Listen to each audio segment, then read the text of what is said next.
Uh, it has been too long, in my opinion. However, we are finally back. Reason why I found the motivation to go back to this and really actually finish this is because Silksong is announced. In case you didn't know, Silksong is indeed announced, and last we left off with this was with the Kingdom's Edge. I did break this up into 3 different areas. The areas being kind of like this main one all the way out here was by far the most platforms in the game. And then next we're going to be tackling this little area, which is relatively a lot less. But the reason why I blocked this one off is because I figured this is kind of like its own little section of the game. And then the third part of this is going to be Colosseum of Fools. Now, just for in case you are new to this place or don't really know what's going on, this is a platform ranking that I'm doing where I rank every single floating platform in the entire game of Hollow Knight.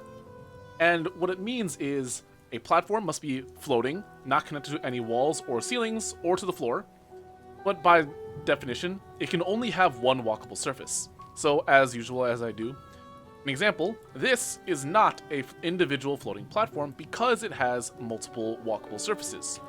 Granted, yes, there are some that can be debatable, very, very few of them are, but that's what we're going to define as a platform. And I'm going to be ranking all of these in matter of both casual play as well as speedrunning, because in case you didn't know, I am a professional speedrunner of this game. And so, I want to see this more as an objective view for both a casual as well as a speedrunner. Anyways, let's move on. Some of the things I look for in a good platform: placement, its movement options, the things that it can provide. Does it lead anywhere? So for us, or I guess for my purposes, something like these are not really platforms, but these are platforms. Definitely, these are platforms. This is a platform. It's pretty good. I think this is too large. Maybe make it smaller. Yeah, that's better. But yeah, these are platforms, and I'm trying to rank them based on, how good they are, just objectively. So, in this area, I will be completely honest, you only visit this area like once. Once you get Quick Slash and you visit the stuff down here, there's a very, very realistic chance that you're not coming back down here. So, in that regard, these platforms are very forgettable. However, that does not mean that all of them are bad. Your natural instinct is, I should go up here so that I can get up here. I want to give this platform a very simple 5. Just pure in the middle. Nothing bad about it, nothing good about it. Now, granted, there are some primal aspects around here, and that does make things a lot more difficult. Like, I'm not even going to try to deny that. And so, because of their difficulty, I'm actually going to give these ones a 4. This platform right here, I don't like this one. It's so far off, because if you consider it, the only purpose of you going here is to run. It's blocked off by wall. There's no point in this platform.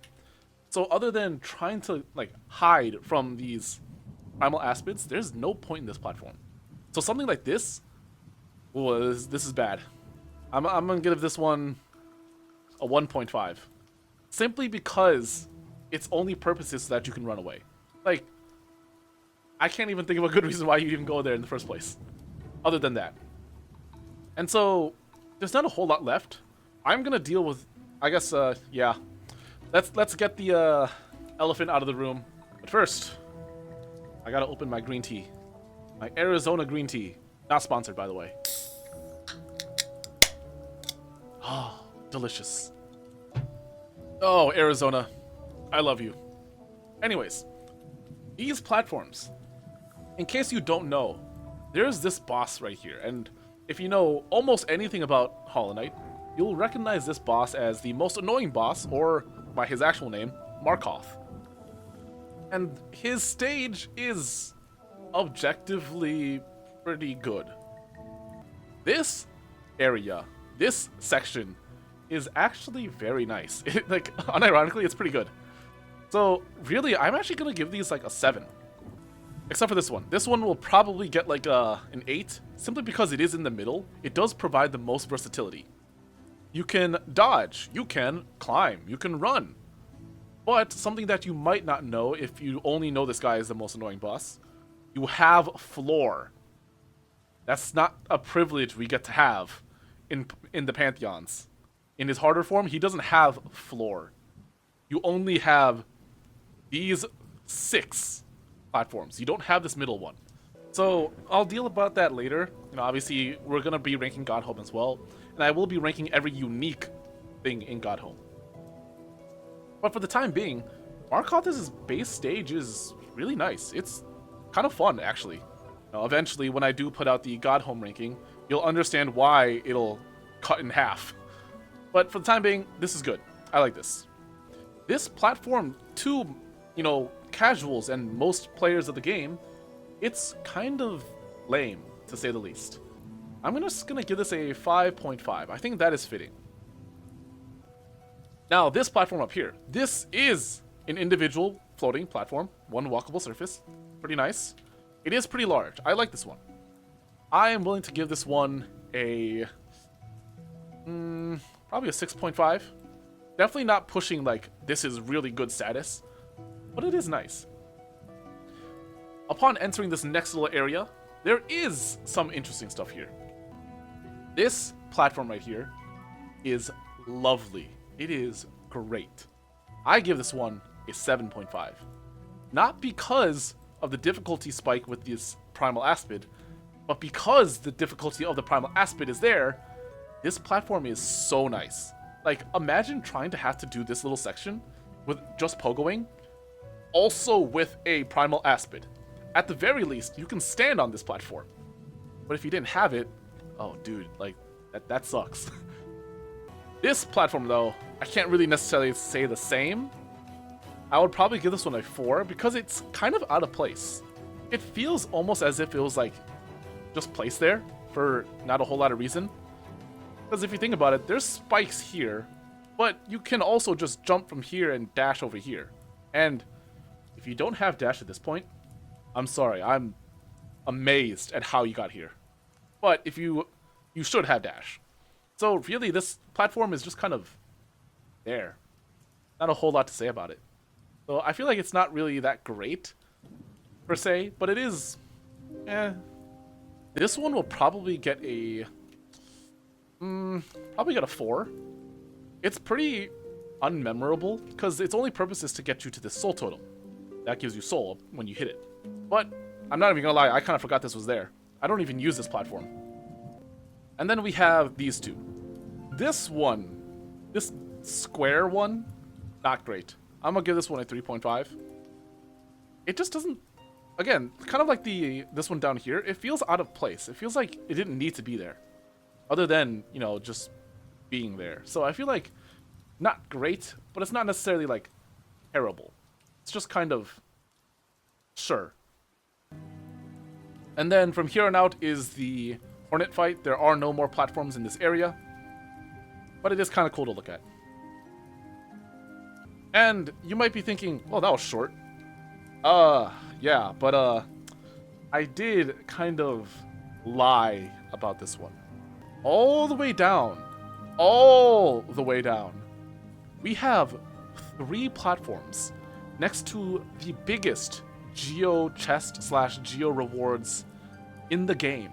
And if I'm not mistaken, I believe it gives you 420. So, pretty nice if you ask me. Anyways, so these 3 platforms, I'm not gonna lie, they're pretty goated. Like, yeah, these are not the lowest platforms in the game. However, they are the lowest platforms that are not part of the Abyss or Ancient Basin. And so because of that, it is kind of cool, you know? If I were to ask you, like, oh, what are some of the lowest places in Hollownest that's not the Ancient Basin or the Abyss? Most people would probably think like the Royal Waterways or Deep Nest. But I'm pretty sure this is deeper than Deep Nest. At least, I guess, up, down, left, right type of way. So I think these platforms are pretty goated. Giant ore deposit. You know, they're just kind of there, vibing. These are pretty nice. I like these. I think there is a category for all Geo deposits. See, the thing is, unless that it actually is like a category one day I run, no one's coming down here anyways. I think these are worth 8s. These are pretty good. I like that. Now, yeah, I did kind of break this up into its categories, these sections. And yeah, this one's pretty small. I'm just trying to keep it really light. Keep things pretty short and simple and sweet. Especially since, oh boy, it's been that long since, my last one. But yeah, I'm just keeping it short. I'll cover the Coliseum of Fools next. And for this one, I will have a special way to do it. So, please bear with me. But, hey, if you did like what you see, or if you have any disagreements with any of my platform rankings, hey, just let me know. Comment. Do you think some of these platforms should be much higher? Do you think those platforms all the way at the bottom deserve less? Let me know.